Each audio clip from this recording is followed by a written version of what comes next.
Ndagusuje kandi ngo ikaze ukomeje kudukurikira kandi ukunde ibiganiro tukugezaho umunsi kundi. Ndagira ngo mbwire ko umunsi none amakuru yaba ari menshi cyane mu bitangazamakuru bitandukanye, gusa ariko hari video ya trending cyane ku mbango nyambaga igaragaza Nyambo na Titi Brown barimo basomana cyane cyane mu birahure, bagaragaza ama video basomana nk'abantu bakundana.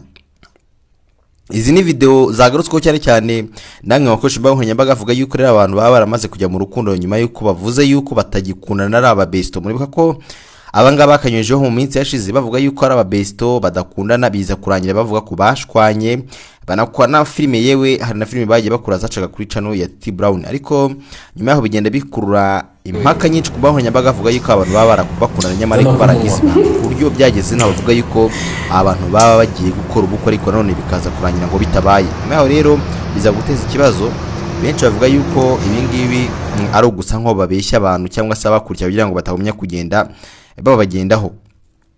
Mu minsi yashize nibwo rero Titi Brown yakoranaga ikiganiro na The Choice, bakamubaza kubijyanye n'urukundo rwe na Nyambo cyangwa se ubesto bwe na Nyambo. Hanyuma Titi Brown avuga yuko bagerageje uburyo bishoboka byose kugira ngo babashe guhisha ubushuti bwabo bavane ku mbango nyambaga, ndetse avuga ko imbango nyambaga ziri mu bintu byagusenyera ubushuti n'umuntu bitewe nuko mubanye, ariko kugira ngo babashe kubisha cyangwa bitume bagira kure mu bushuti bwabo bw'ubesto nkuko babivugaga, babasha kubihisha. Bagaragaza ko bashwanye, na benshi bavuga ko banashwanye nkuko byagaragaye ko benshi bari basigaye bavuga ku makuru, ndetse n'aba influencer batandukanye bavuga ko ngo baba barashwanye ngo bitewe n'umuhungu nanone naye ngo mu diaspora, ibintu nk'ibyo ngibyo. Gusa ariko nanone nyuma yaho hagiye hagaragara ama video bari kumwe cyangwa se amafoto, bamwe bakavuga yuko ari abantu baba bagikundana cyangwa se bakira aba besto nkuko babivugaga mbere. Ariko bamwe rero badashidikanya bari hafi yabo bagiye batanga amakuru bavuze yuko abantu baba bakundana bya nyabyo, ndetse uretse n'ibyo, uretse gukundana kwabo yewe barateganya kurushinga cyangwa se kujya ku mugore n'umugabo hagati yabo.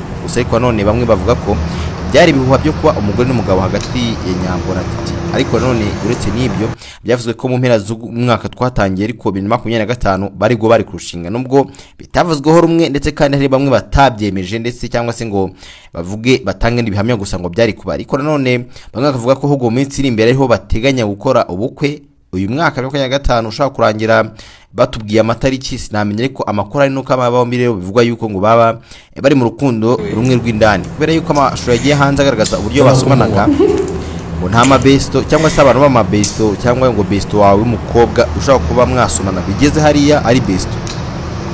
Ahubwo abibonye neza avuze ko aba bombi rero basigaye bari mu rukundo kandi rw'indani, dore ko kuba babishyize hanze amavideo yabagiye hanze bigaragaza ko nyamara baba bayashyize hanze babishaka kugira ngo bemeze ubwo bakundana, kubera ko abangaba baramaze igihe kinini babihakana rero babonye gusa nko bagenda babihisha imbuga nkoranyambaga, byari bibaye ngombwa ko babishyira hanze. Benshi bavuga ko rero hari projet nyinshi abantu b'abastari bakora, izo projet zigatuma ashyira hanze cyangwa se ibituma bishobora gukurura abantu. Ariko abangaba bavuga ko niyo baba bafite projet igiye kujya hanze bakaba batumye bajya gutuma imbuga nkoranyambaga za YouTube zivuga kuri bo, bitangazamakuru byandika kuri bo, bishobora gutuma rero hazamo ikibazo kijyanye no kuba babishyira hanze. Ariko nanone uko washyira projet hanze bikaba byanavamo ko bashobora kuba projet yabo kujya kurushinga ahubwo minsi imbere bakaba bafasha umwanzuro ko bishyira hanze kugira ngo nebajya kubana nyine bizaba byaramenyekanye cyane cyane muri rubanda bamenyere, kubera ko abangaba bisa nkaho byari gutungura abantu ngo iyo bajya kubana. Ina makuru ava indani mu bo bari hafi yabo, dore ko bakira ababesto bigeze no gusohoka bakajya ku kivu, ibyo bintu murabibuka neza ko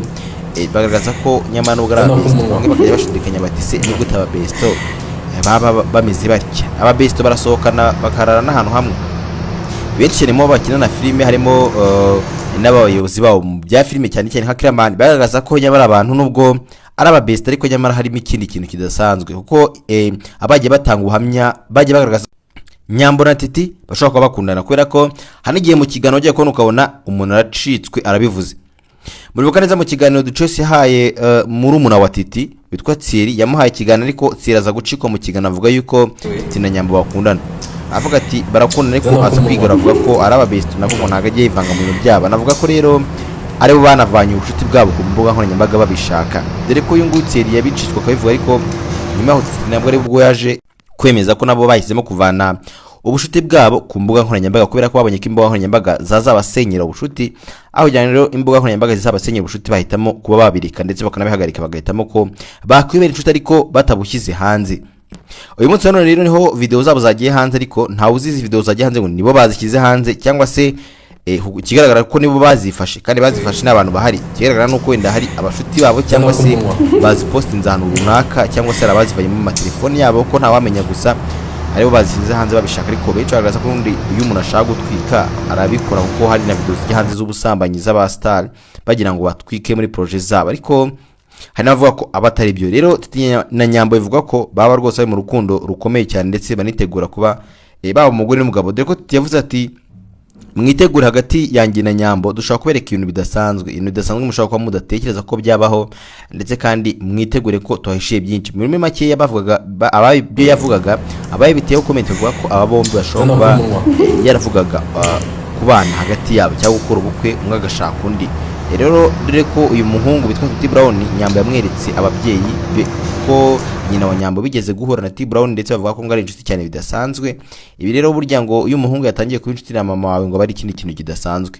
Rero abibona hafi avuga yuko abangaba baba bari mu rukundo rw'indani ndetse banabihisha, ariko bikaba byatangiye kujya hanze. Dore ko inkundo z'abastari bo bakunda kuzisha, ariko iyo babonye ko bigiye kujya kwiyeruza cyangwa se babona ko ibyabo n'ubundi kubishyira hanze ntacyo bitwaye, hari byo bakingiraga ariko bigiye kujya hanze. Nk'ubu ngubu bivugwa ko bagiye gukora ubukwe, ko babashyira hanze ko bakundana. Rero barumva ko nta kibazo kirimo, kubera ko iyo umuntu musa nkaho mutarabana mukajya mu bya social media bisa nkaho ngo bibateranye ndetse bigatuma umwana ashwana. Dore ko urwakimenye na Muyango nabo ari uko rwagenze, bagiye gukora ubukwe ibyabo bitaraba byinshi cyane ngo trending bibe ibintu bidasanzwe mu kumbuga nkoranyambaga cyangwa se bikomere cyane, ku buryo uyu munsi nkuko byakomeye nyuma yo kubana uko bagiye bakora ama YouTube channel bakajyaho bagakora, bisagaragaza ko benshi bajya kumbuga nkoranyambaga mbese mu gushaka fame ari umuryango. Biro byatumye habaho ikibazo cyuko baje gutandukana bo bizwemo hari n'imbuga nkoranyambaga. Rero bivuga ko kuba bashyize hanze abangaba amavideo yabo ushaka kuza kuba ikintu bidasanzwe. Rero bagira ngo ko nyine amakuru aba hariyo update nyinshi zidasanzwe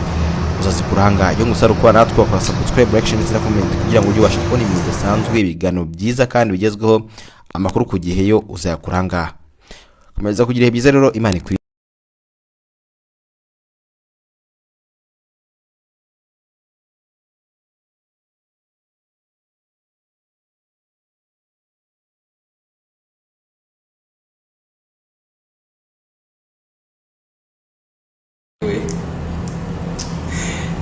Zana ku munwa.